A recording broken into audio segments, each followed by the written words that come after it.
EIA is a systematic process used to identify, predict, and evaluate the environmental effects of proposed projects before decisions are made.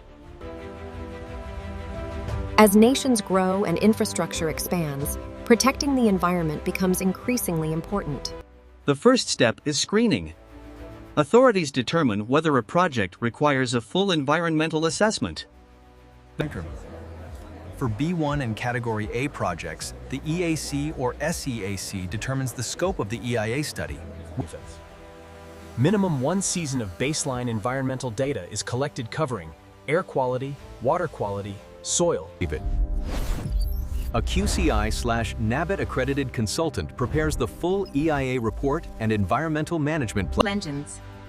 To minimize environmental impacts, the project will implement measures such as dust and noise control, wastewater treatment.